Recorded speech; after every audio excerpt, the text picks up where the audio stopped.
पेपे को लेकर के इस हफ्ते 4 ऐसी बड़ी न्यूज आई है जो शायद आपने बिल्कुल ही मिस कर दी होगी। पहला, अमेरिका में पहली बार किसी मीम कॉइन का ईटीएफ फाइल हुआ और वो कॉइन है पेपे। दूसरा, वेल्स ने फरवरी में चुपचाप 23 ट्रिलियन पेपे खरीद लिया जब सब बेच रहे थे। तीसरा, पेपे के होल्डर्स की संख्या एक महीने में 37,000 बढ़ गई है। चौथा, इतनी बुलिश न्यूज के बावजूद प्राइस पिछले 7 दिनों में 11% गिर गया है। तो असली सवाल यह है कि क्या हो रहा है पेपे के साथ, आज सब कुछ क्लियर होगा। क्या हाल है दोस्तों, स्वागत है आप सभी का हमारे YouTube चैनल में। यहां हम क्रिप्टो की हर बड़ी खबर को बहुत ही सिंपल भाषा में एक्सप्लेन करते हैं ताकि आपको कोई भी इंपॉर्टेंट अपडेट मिस ना करो।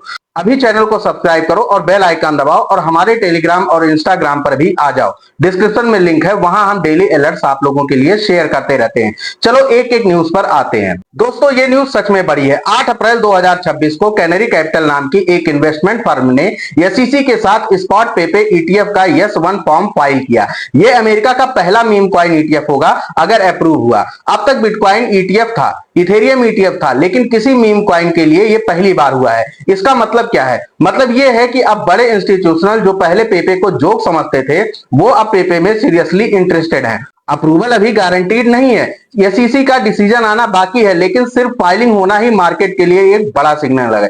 अगर ये ईटीएफ अप्रूव हुआ तो पेपे में इंस्टीट्यूशनल मनी का एक नया वेव आ सकता है। और यहीं पर ट्विस्ट आता है दोस्तों, फरवरी 2026 में जब मार्केट क्रैश हो रहा था, रिटेल इन्वेस्टर्स पैनिक में सेल कर रहे थे, उसी वक्त वेल्स ने 23 ट्रिलियन पेपे चुपचाप एक्यूमुलेट कर लिया।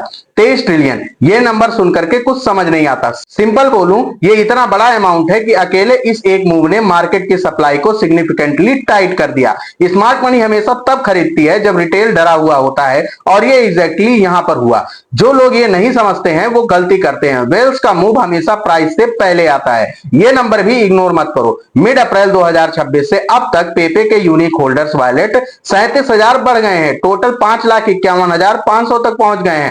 मतलब हर दिन नए होल्डर्स पेपे खरीद रहे हैं और होल्ड कर रहे हैं। हिस्टोरिकली जब किसी कॉइन के होल्डर्स तेजी से बढ़ते हैं तो ये एक स्ट्रॉन्ग एक्यूमुलेशन सिग्नल होता है। सप्लाई कम होती जाती है और डिमांड बढ़ती जाती है। इसके अलावा पेपे की $500 मिलियन की कम्युनिटी बर्न भी टारगेट पर है मिड 2026 तक। 2023 में जब एक बड़ा कम्युनिटी बर्न हुआ था, उसके बाद पेपे ने 400% से ज्यादा का रैली दिया था।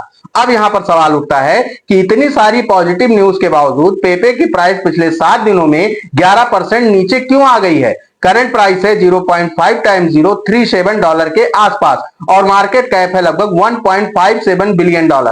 तो इसकी 2 वजह हैं। पहला, बिटकॉइन अभी $80,000 के आसपास कंसोलिडेट कर रहा है। जब बिटकॉइन साइडवेज होता है तो मीम कॉइन नेचुरली प्रेशर में आती हैं। पेपे और बिटकॉइन का कोरिलेशन बहुत स्ट्रांग है। दूसरा, मई 13 को आरएसआई 71 तक पहुंच गया था, जो ओवरबॉट सिग्नल था। उसके बाद नेचुरल करेक्शन आया। ये प्राइस नहीं है, ये रीसेट है। सालों की बात करें तो पेपे अभी भी ईयर टू डेट 50% ऊपर है, तो लॉन्ग टर्म पिक्चर अभी भी ग्रीन है। 2 सिनारियो निकल करके आते हैं दोस्तों। अगर बिटकॉइन $85,000 के ऊपर गया और रिटेल का इंटरेस्ट रहता तो इस साल पेपे 0.5 टाइम्स 055 से 0.4 टाइम्स $013 तक जा सकता है। अगर बिटकॉइन वीक रहा तो पेपे 0.5 टाइम्स 030 के सपोर्ट पर कंसोलिडेट करता रहेगा। ईटीएफ अप्रूवल और कम्युनिटी बर्न ये दोनों वाइल्ड कार्ड हैं जो कभी भी गेम बदल सकते हैं। इन सबकी समरी अगर मैं एक लाइन में कहूं तो पेपे के फंडामेंटल्स स्ट्रांग हो रहे हैं। ईटीएफ फाइलिंग, वेल एक्यूमुलेशन, बढ़ते होल्डर्स, लेकिन शॉर्ट टर्म में प्राइस बिटकॉइन पर डिपेंडेंट है। जो लोग पेपे में हैं पैनिक मत करो, जो सोच रहे हैं रिसर्च करो और अपने रिस्क के हिसाब से डिसाइड करो। ये वीडियो दोस्तों कोई फाइनेंशियल एडवाइस नहीं है, अपना रिसर्च आप लोग जरूर करना, तभी अपना पैसा इन्वेस्ट करना। बस यही था दोस्तों आज का पेपे के न्यूज का ब्रेकडाउन। दोस्तों लाइक करो अगर ये हेल्पफुल लगा हो, सब्सक्राइब करो और बेल आइकन को जरूर दबा लो इस तरीके की और क्रिप्टो की न्यूज के बारे में जानकारी लेने के लिए। साथ ही साथ हमारे टेलीग्राम और इंस्टाग्राम को ज्वाइन कर लेना, लिंक आप लोगों को डिस्क्रिप्शन बॉक्स में मिल जाएगा। और कमेंट करो कि क्या आपको लगता है कि पेपे ईटीएफ अप्रूव होगा, हाँ या ना। मिलते हैं अगली वीडियो में, तब तक के लिए नमस्कार।